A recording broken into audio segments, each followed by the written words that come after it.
अपना जो waste ground है, इसका इतिहास इंडिया में जो पुराने खिलाड़ी होंगे 2000 की साल तक पहला वो ढंग से जानते पाओगे। तेरा आड़ है इंडिया रिकॉर्ड होल्डर जेवलिन का नील कुमार आड़ है।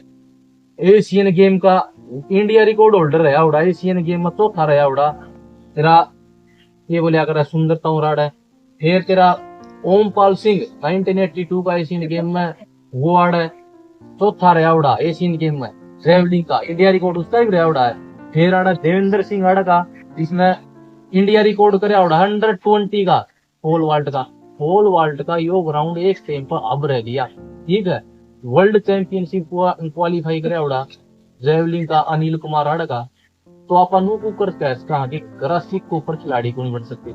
ये अपना दौर दोनों फैसिलिटी है, ग्रासिक भी है अपना दौर सिंथेटिक भी है। जिस दिन अपना टेम अपन सिंथेटिक पर करना है सिंथेटिक पर कर सका, जिस दिन मनवा ग्रासिक पर करना है दौड़ उतारना है या फिर हल्का वर्कआउट करना है आड़ास का हवा तो कहना ई परफॉर्मेंस भी कौन दे पा रहे। उस टाइम पर भी लोग वाले क्वालिफाई कर रहा है, फूल कुमार भी खेल रहा है, सुंदर तौर भी खेल रहा है, उमेद भी खेल रहा है। फिर तेरे 20 खिलाड़ी यार इंटरनेशनल सैनी है, केवल क्या कर रहा है सैनी के नाम सैनी का असली सैनी भी तो खेल रहा है यार। तेरा केवल क्या वर्ल्ड यूनिवर्सिटी है, इससे ग्राउंड तो करके खेल रहे हैं सारे। ईद क्या तक कौन खेल पा रहे, रीजन सबसे बड़ा क्या डिसिप्लिन में कौन मानो कि ना मानो इस बात में हम कम से कम 3-4 डेली 3-4 घंटे फोन तो दो इसमें दो राय को नहीं नाटन ना सोओगे तो परफॉर्मेंस को नहीं आवे। नहीं मान ले यो नु कह मैं वाह फलाना कंपटीशन खेल लो जो ग्राउंड पाया है कोनी जनरल कंडीशनिंग करिए कोनी सीधा कंपटीशन में उतरना था 110% में श्योर हूं इसकी इंजरी होगी तो फिर अगला साल खराब हो जाएगा। पहला सारे कंपोनेंट पे काम करने पड़े, जनरल कंडीशनिंग भी करनी पड़ेगी, जनरल एंडोरेंस भी करना पड़ेगा, फिर अपने सारे कंपोनेंट फ्लेक्सिबिलिटी भी करनी पड़ेगी, फिर अपना मोबिलिटी भी करनी पड़ेगी, टेक्निक भी करनी पड़ेगी।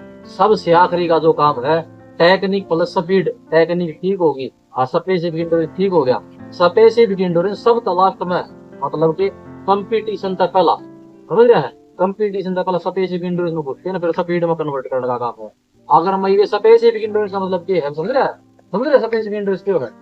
मान ले एक लड़का है, ये सारे के सारे कर रहे हैं 5 किलोमीटर रनिंग और ये सारे हैं जंप के पोल वाल्ट के हैं मान ले 5 किलोमीटर रनिंग करी बात होगी जर्नल एंडोरेंस। फिर जो मान लेता ना जंप कर करके जो एंडोरेंस बनाया ना वो स्पेसिफिक एंडोरेंस है। मान ली ये है हर्डल के इन 5 किलोमीटर रनिंग करी, इन फ्लैट रेपिटेशन लगाए, इन और कुछ भी करया लंबा काम करया वो तो है जर्नल एंडोरेंस। हर्डल के ऊपर जो एंडोरेंस करेंगे नहीं वो एंडोरेंस होगा स्पेसिफिक एंडोरेंस। अगर वो इब्बे स्पेसिफिक एंडोरेंस तो ज्यादा काम कर दिया ना इसका ट्रेनिंग पीरियड ज्यादा उसकी बात नहीं है। अगर इब्बे स्पेसिफिक एंडोरेंस में घना काम कर दिया तो फिर वहां वाला टेम्परेचर होने के चांस बढ़ जाएंगे। वो स्पेसिफिक एंडोरेंस कंपटीशन के क्लोज होना चाहिए, मतलब कि मान ले वो तो पीरियडाइजेशन का हिस्सा है, किस तरह कौन फिक्स करा है। मेरी थ्योरी है अगर स्पेसिफिक एंडोरेंस हमारा कंपटीशन का नजदीक है आप आड़ा टच में भी हाँ इंजरी तो ही बच रहे हाँ इसमें स्पेसिफिक एंडोरेंस ना और स्पीड में कन्वर्ट कर लेंगे। पहला अगर स्पेसिफिक एंडोरेंस पर काम करके ना फिर गड़बड़ मास्ती चली जाएगी।